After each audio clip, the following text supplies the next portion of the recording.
And at one point, she actually said to me, well, you're going to have to do it. And I became suddenly a reluctant student.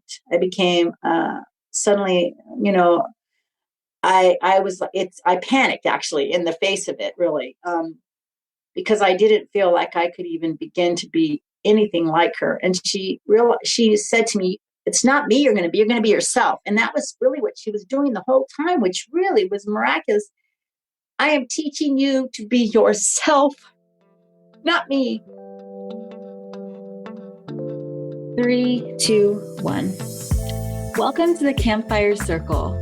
I'm your host, Tania Bhattacharyya, and I empower purpose-driven women in building influential personal brands that drive change and raise revenue. We all talk about getting a seat at the table, but why though? Who wants to sit in a stuffy boardroom anyway? Let's reimagine the ultimate space of leadership as a campfire circle, where we share stories that inspire movements, build brave communities to huddle together with for warmth, and where there is always room. Come sit with us. Adelia Sandoval is the spiritual overseer and cultural director for the Juaneño band of Mission Indians, Acknowledgements Nation, the indigenous people of Orange County, California. Adelia shares her Acknowledgement culture through art, writing, storytelling, and singing. She's a ceremonial leader, songkeeper, wisdom holder, tribal teacher, and healer. Adelia, I'm so happy to be with you today. Welcome. Yeah, well, it's good to be here. I'm excited about, sharing this time with you. Me too. Anytime we get to spend time together is time very well spent in my book. And you and I actually met, at this point, over a decade ago. And you have been maybe even 12 years or more. You have been such a bright light in my life. And also for the women that, you would serve at the nonprofit organization we worked with, helping women and families get sober from addiction. Yes. I want to really thank you for that. And really starting off, I know you were a storyteller, and I'd love for you to tell me the story of your becoming the spiritual leader for the Juaneño band of Mission Indians. Tell me more. Well, it actually started over 25 years ago. I was looking for a teacher that taught our tradition rather than, our tradition. When I say that, the Acknowledgements people, the people of this area, of this land, that I'm a member of that tribe. And there's a lot of teachers out there when it comes to Native American teachings and this and that about Native Americans. But I wanted to learn our traditions in our way. And so I was actually 39 years old when I started studying, because I never could find a teacher. And then one day I heard that there was a woman teaching down in San Clemente at one of our sacred villages called Panhe, which is actually on Camp Pendleton. And they were preparing for a great ceremony. And so I went down there and I said, hey, I want to learn. I want to be part of this. And she looked at me and she said, okay. And she kind of looked at me like almost like I was a specimen in a way. It was kind of like really kind of confronting. But at the same time, she had this gorgeous smile and her eyes sparkled. And I felt really safe all of a sudden. It's like, oh, I can, I feel good around her. So she just took me in and immediately started sharing with me. And I discovered that I was actually a descendant of a few villages. And because of that, I was in a certain clan, and I discovered that I was also in the Bear clan. And so this particular ceremony brought me to learn about what it was to be in the Bear clan, and also to be a bear dancer, which I don't share that too often because it seems like it's a very private thing. But there was something really wonderful that I discovered there, that I had a connection to the bears, actually. And that particular ceremony took place in 2001. And it was probably the most powerful ceremony that I think I've ever been part of. And the 4 clans of our tribal nation danced in that ceremony. And it was all night and for a couple of days. And so when it was all over and done with, I said, okay, what's next? It was so powerful and so amazing but I wanted to know more. So I said, I would like to know what's next. I'm willing to do whatever you want me to do. And she goes, well, if you want to come and study with me, she goes, but it's going to be a commitment and time. And I said, I have it. So, and she lived far from our tribal office, which is in San Juan Capistrano. And I had to drive out to almost to Julian to go to her house. She lived in the hills in the mountains up there. So I would drive, and I drove every Monday to go and see her. And I would just sit and listen. And she would teach me this, and she would teach me that. And then, and I had a desire to learn more songs. And so she says, okay, then I'm going to teach you the songs. And then what I would like you to do is I would like you to go and teach the women the songs that I teach you. So I became like the go-between between her and the rest of the people, because it was hard for her to get out there. And so I just kept doing that over the years. And she said to me that, she wanted me to shine, she wanted me to grow and to be strong in what I was learning from her so that I could teach others. And as time went on, people began to accept what she was teaching through me. So as she was the ceremonial leader as well. So when we had ceremonies, she would give me direction on what to do. And I would go and I would talk to the people, and we would get people to do certain things. I mean, sometimes it was literally going out in the creek and, and gathering willow sticks for this and that, or for, there was all kinds of physical challenges as well. So it wasn't just learning information. It was actually doing something. And also learning the songs and teaching the songs, and then learning the dances and teaching the dances for particular ceremonies. So it was a pretty phenomenal education for me. And I learned a great deal. I also learned about what it was to listen, and what it was to be silent, and what it was just to watch and observe things, and to notice how people reacted to things. There was not just information learning, it was a way of being learning. And so as time went on, my responsibilities got more and more, because she started getting physically ill. So it was very difficult for her to come out during even ceremonies. So she gave me more and more responsibility. And when she got very ill, where she really was bedridden, that was a really hard time, because, to see my teacher, the woman who I had, literally turned myself over to, there would never in the back of my mind did I ever think that I would replace her or do anything like that. I would just wanted to share what she had to share with me, and to help people to learn about who we are as a Hashimoto people. But as she got closer and closer to, not being able to really do much, she began to talk about, well, she goes, you're going to have to continue on. So she'd say little phrases like that, or, she goes, well, it's going to be up to you. And at one point she actually said to me, well, you're going to have to do it. And I became suddenly a reluctant student. I became suddenly, I panicked actually in the face of it, really, because I didn't feel like I could even begin to be anything like her. And she said to me, it's not me you're going to be yourself. And that was really what she was doing the whole time, which really was miraculous. I am teaching you to be yourself, not me, is what she was saying. And I get teary-eyed about it, because she was, the most phenomenal person. And, and I realized she would put her little finger up. There's so much to learn. She goes, I've given you about this much. And I go, uh-oh. But she didn't expect me to learn everything, which I loved that. And then she goes, and you're not here to save the tribe. You're not here to save the people. She took that burden off me, because sometimes I felt like I had to do something to make things better, or to make people understand, or to get them to do certain things. And then when she said that to me, it was like I was able to breathe again, because I did kind of feel that way at times. It's like, oh, if I got to get him to do this, or I got to get him to do that. So anyway, I finally agreed. And I said, okay, then I will do what you ask of me.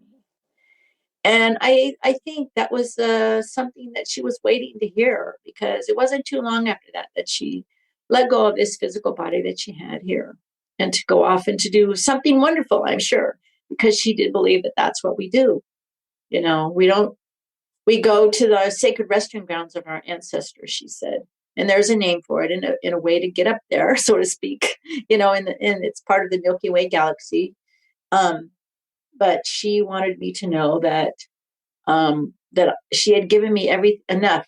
She had given me everything that I needed to know to do what she wanted me to do. So I've never called myself what we call her, which is a very special word, which I don't use in recordings. But so I now call myself, instead of a spiritual leader, because that sounds so strange. Like, what does that mean? Oh, I'm here to lead the people on this spiritual path. I consider myself a spiritual overseer. In other words, I oversee the people. If I see a family that's having trouble with a loved one who's sick, I say, well, here I am. What is it that you need me to do? Or just to sit and be, or I sing a healing song for someone, or I counsel, or, I do a wedding for, a young couple in the tribe, things like that, whatever comes along, I try to be that and to be that person for them. And then at times she comes to me in my dreams or in my thoughts. And so she's constantly guiding me. This is my feeling. Whether it's actually happening, I don't know, but sometimes it's very strong.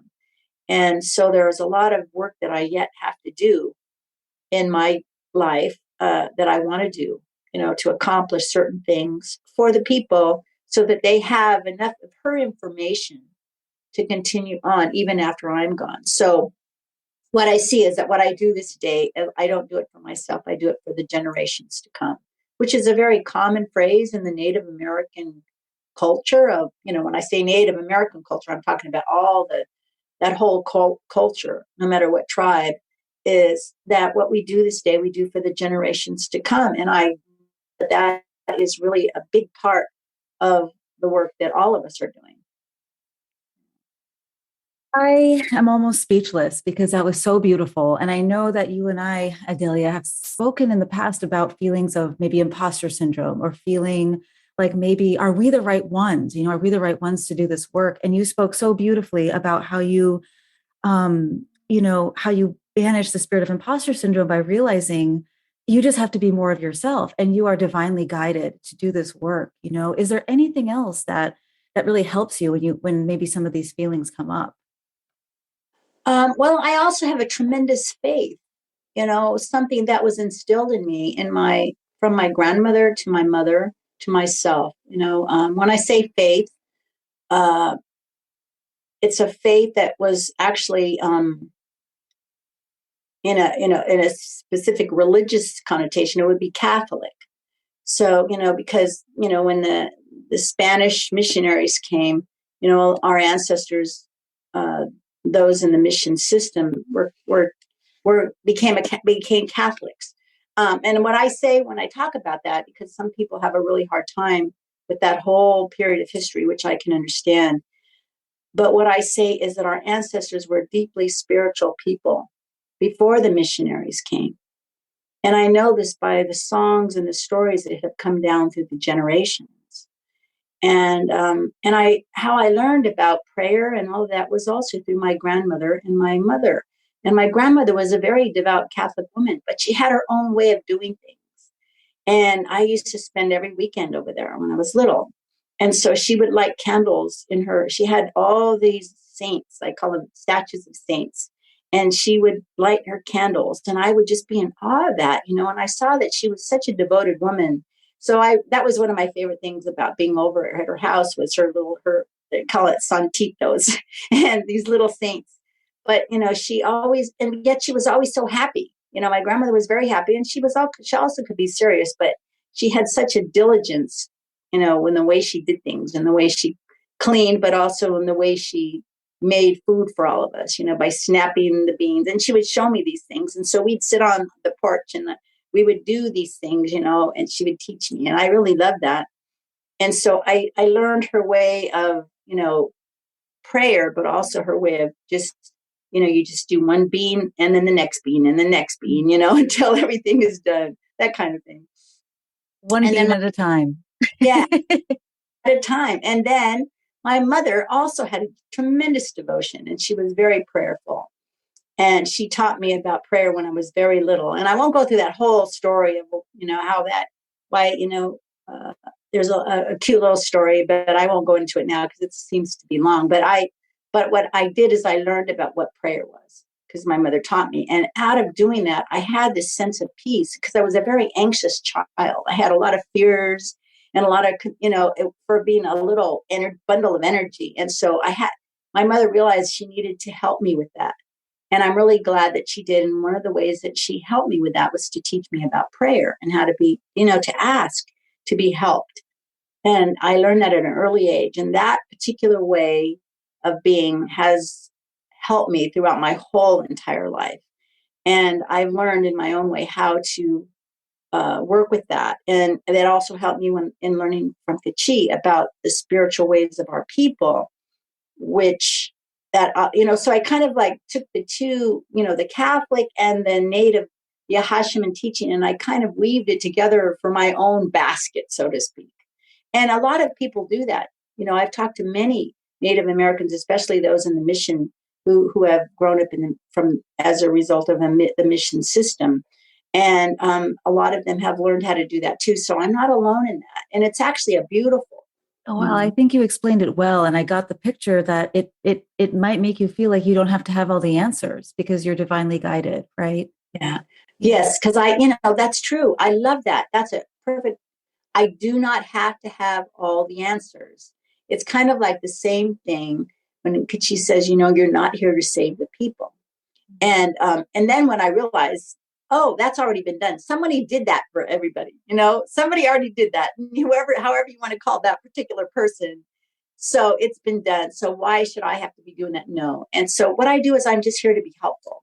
And I really like that because, it doesn't mean I have to be anywhere or be somebody or have a title or, or anything like that. I'm just here to be helpful.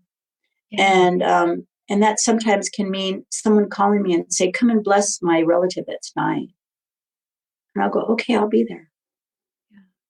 Yeah. And I've seen that firsthand, I've seen that firsthand over the last decade. And, I don't know if you would consider yourself this way. I know that titles are not important necessarily to you or in general, but I see you as an organizer, right? I see you as an activist, from protesting nuclear waste storage upon sacred ancestral lands, to advocating for cities in Orange County to change Columbus Day to Indigenous Peoples Day, and probably so many more things that I don't even know about, right? And so those are just a few things off the top of my mind. But so I guess, what is my question here? I would love to know your perspective on how do you start that ripple effect to create that movement for change? Well, I think one of the things that motivates me is which is really important to bring up, is I have a very important relationship with the earth, with what we call our Mother Earth. I know that there's a better way to be when it comes to her. And, and what I realize is human beings have gotten away from that over the centuries. They've gotten away from what is that relationship. And this is one thing I know, is that we all come from indigenous peoples. All of us do. We go way back far enough. There are our ancestors, no matter what color we are, no matter what country we are coming from, no matter what nationality we would say we are, we go back far enough. Our ancestors all lived on the earth. They touched the earth. They did things, they danced on the earth. They sang on the earth. They lived off of the beauty of the trees and the grasses and things that grew. And they had relationship with that. And they knew the language of that time. And so I think that since I know that about everyone, I know that there's some way to reach them regarding that. And to let them know that we can get back to that in some way. It may be very different. Of course it will, because, there's so much technology and things that have happened over the centuries. But there's a way of being that we can start from the very beginning and then come from that place. One day I was talking to a whole bunch of, I was at the Long Beach Convention Center, and it just happened I was at this conference for city planners, and especially the environmental city planner part, where a lot of the young people that were there had been part of environmental studies. And they were, part of cities that were learning about how can they work with the environment in a city planning kind of way. So, and I just shared with them that, like, I could see, they were all on their computers and they had these ideas they wanted to accomplish, and maybe they had education behind that, and so they had some information, environmental information, and they were working, but yet it wasn't quite jiving all the way. And I said, that's when you call on the earth. You call on the Mother Earth to help you, because she's always going to be there to inspire you, because I know that each one of those has an ancestral line that goes all the way back to the earth. So I said, call upon that. And, the earth will find you through, if you're on the 5th story at your computer and you're working away, she's going to find you through all that it takes to find you, to inspire you to come up with a solution to whatever question you're asking. And it's like, I remember looking out on the crowd and seeing their faces, their eyes got big. It's like, oh, I never thought of it that way. I know enough about a human being to know that they do have a connection to the earth. They just forgot, or somehow it got muddied up or something. And so it's just that simple. And another way that I rephrase that is a return to innocence, a return to earth innocence. It's like, there's still hope for the human race. I do believe that, and I do get upset. I get upset when I'm out, talking about nuclear waste. I have this whole thing I've been talking about lately because I've been dealing with the Huntington Beach desalination, Poseidon desalination plant, the possibility of that happening in Huntington Beach is just so awful. And it's not that I'm against, business and all of that, but it's the way that it comes about. So everything starts with a good idea. So it looks like, like nuclear energy, the use of nuclear energy was done with a good idea. Oh, clean energy. We need clean energy. Look at all the coal burning and all the, all that has come from that, and the sicknesses and the lung diseases and everything like that. So somebody said, well, nuclear energy is clean. So they started coming up with these nuclear plants and having all of this, but someone didn't think it all the way through to the end. Like, well, now we have all this nuclear waste, and it's very volatile, and it has a shelf life of thousands of years. It doesn't just disappear. What are we going to do? And so now we have a huge conundrum. I'll use that word. What are we going to do with the waste? Well, the same thing is happening with the desalination plant. Because one, it's going to have this intake valve, so they're going to cut, and there's going to be marine life that's going to be challenged and damaged and killed. And then what do we do with all this salt brine? Well, some people say, oh, they're going to sell it. And then they say, well, they're going to put it back into the ocean. And then I'm going, well, that's going to mess up the whole balance of the salt. We all know what it's like to put too much salt on our dinner at night.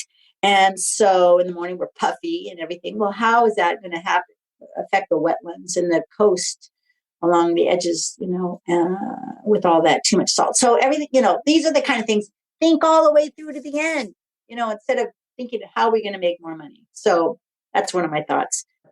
I would love for you to tell me from your perspective why land acknowledgements are so powerful and what you believe should be included in an acknowledgement. Well, I think it's really important to know, wherever you live, who was there before, because it makes a big difference on, how things are and how, you can be part of all of that. I was just talking to someone yesterday morning. She happened to be a Hispanic woman. And I told her, I was part of the local tribe. She goes, oh, I've never heard of that.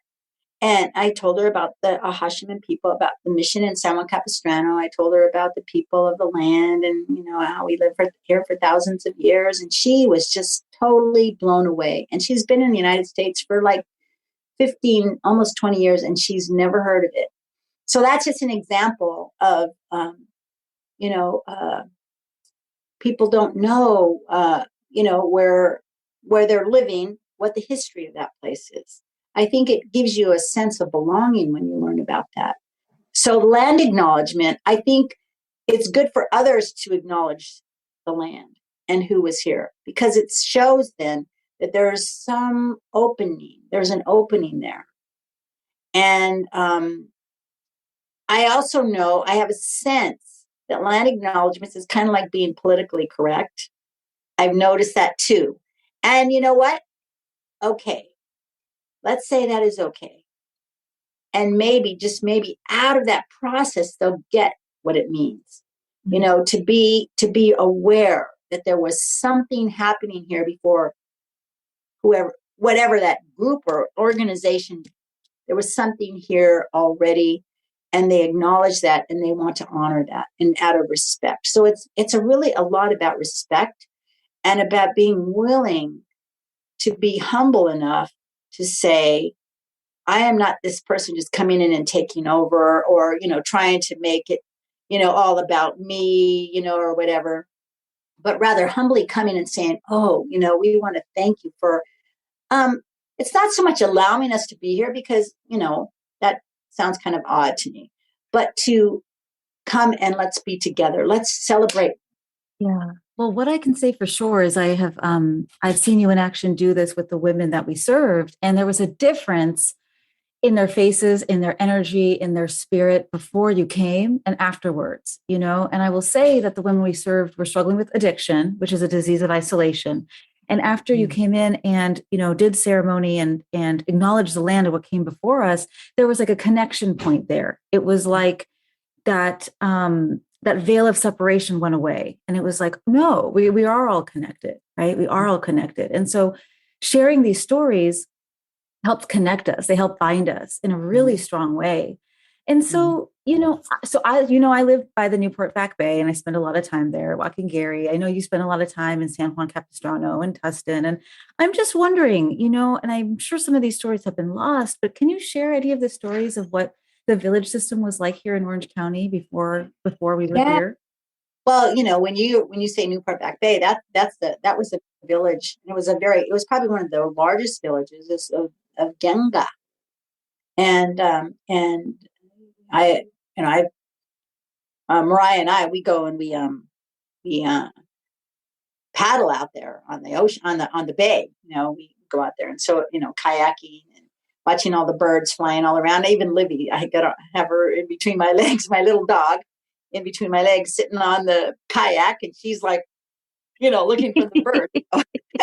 Anyway, yeah, we had the most incredible village system.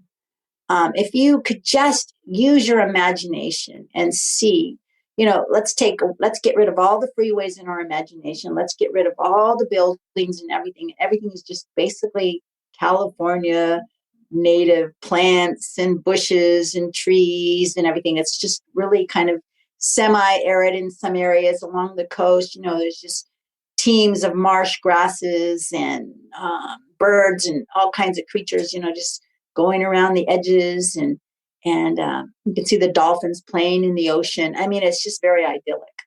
And the creeks are swollen with water, and there's steelhead trout jumping up in the air, and there's a heck of a lot of bears around. I mean, just that kind of idyllic beauty of the coastline. And yet there were hundreds of villages. It wasn't just a handful of villages. It was hundreds of villages. And the list, I don't have that list. I got to get that list. But I just read these names of these villages, and it was just phenomenal to me how many there were before the European people came. And but they had a very wonderful system, and it was connected by these pathways. So I tell people, let's say we had a drone, we could get so high and look down. It would, what I call is kind of like a network or a matrix of villages. And it had a special name called Nopetum, which is kind of like a word like brotherhood, but it wasn't necessarily brother. It was just this kind of system, a way that a particular village leader And there was whatever was going on depending on their geographic location. So their work was to be the best village they could be. And then when the time came for everyone to gather for ceremony, for great, events, then everybody came from all the villages to maybe one host village to have this celebration. And so people would bring all the things they had to share, and the village host would, make sure that everyone also was well taken care of. So it was this beautiful system that they had created, and it worked because it worked for thousands of years. We have some archaeological reports that we've studied that show that probably for 12 to 16,000 years, there was no outside influence. In other words, no large interruption of the culture that the people that lived, because they, know by the shell midden, that's archaeological, when you see a lot of broken pieces of shells laying around, that usually indicates that there must have been people living there. And then if they dig deeper, they can see how deep is that shell midden go. And that kind of gives them an idea of how old that village site is. But they didn't, there has been really no evidence that our ancestors were warring kind of people. In other words, they weren't, trying to, take over another village system. And they were just living their lives. And they gathered to share what they had with others from the north and from the east. It wasn't about conquering them. It wasn't about taking over their part. I mean, I've heard there were squabbles over the kinds of oak trees they had, but they learned about how to increase the capacity of a really good oak tree, by saving, the acorn and then planting it. And then, so they weren't just hunter gatherers. They were very smart in how they increased the capacity of the acorn, the oak tree. Well, and I want to focus in on how you shared there wasn't really a lot of warring or conflict necessarily. It was about collaboration. And you know what they love to do? Play games. Yeah. There was, the Genga, the area where you live. There is a lot of archaeological data to show they found hundreds of what we call game pieces. There was a lot of rocks that are made perfectly round, which can you imagine making a rock round so that it rolls, just like a bowling ball in a way, but smaller, and sticks that they used for knocking them around, and all kinds of different games that they played. I think, that's a people that know how to have fun, right? Mm-hmm. And what we also knew that they loved to sing. They sang for everything. They sang in the morning when the sun came up. They sang at night when the stars were out. They sang for hunting, for gathering, for basket weaving, for, having food, songs for every occasion, songs to honor particular birds, songs to honor the bear or the deer, and the eagle. And so it was a way for them to create an energy that they knew about energy. They knew about how to manifest energy. So they use that through song. Song, that's, a lot of, sometimes people go, oh, well, what does that mean in English? Well, a lot of the sounds that we sing, they're vocables. That's a linguistic term, but it doesn't have a direct interpretation in any language. It has the ability to create an energy, and we know that already from studies of music and notes and the way things are saying, the tones of things have a certain energy. And I think that's going to become something even more and more prevalent as we go on, that sound actually can heal. Mm-hmm. We know that already. So our ancestors were very aware of that. So they would sing to create a certain energy.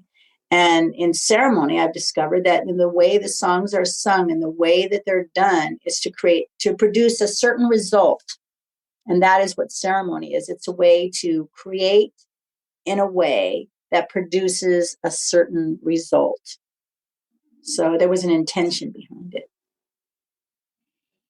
So much we can learn. So much we can learn. I have one last question for you. And it goes back to what you shared earlier, which is the tribal saying around what we do today, we do for generations to come, right? It's not for myself. And so, just like we're remembering now ancestors from the past, we are going to be the ancestors for our future generations. So what do you hope they say about us? I never thought it from that angle. That's a good one. Tanya, you got me there. Gosh, well, I would say it's kind of like how I think about my ancestors. And someone told me one day, oh, I think you think really highly of your, almost like it was like wrong to think highly of my ancestors. And I said, you know what? I romanticize my ancestors because somehow, some way, through how it got along to me and how when I think of them and experience that, I feel good. I'm sad sometimes too, because I know they had to make huge, very difficult decisions at a certain point in the history of our people in order that I'm alive today. And I got that one day and I sobbed. I sobbed to know that was a hard decision. They had to almost like succumb to another completely different culture in order to live. Because if they had fought back or resisted that to such a large degree, they would not be alive. And therefore, they wouldn't have been able to continue the life. So I got that one day. It was heavy duty. But I think even knowing that, what kind of people would do that? People that cared about the future. People that cared and knew that it was very vital for something of our culture to continue on. And so therefore, I hope that those future generations look back and say, oh, look at what they did, those decisions that they had to make so that I have this song here to sing for you today.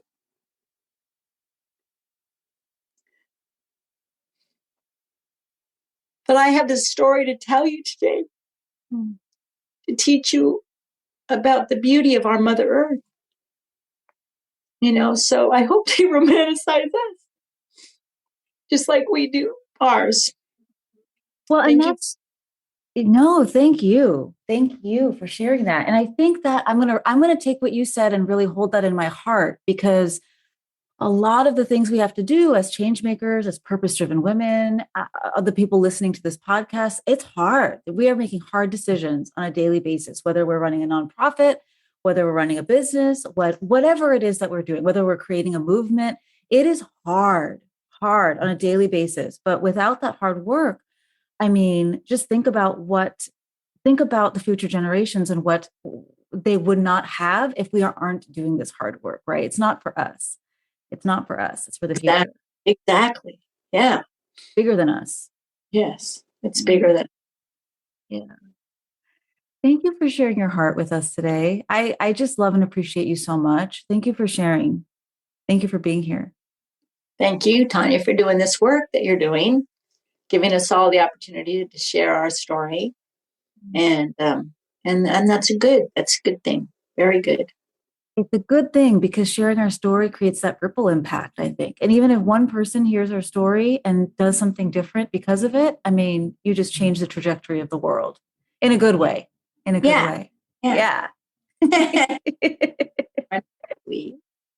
Oh, well, thank you, my friend.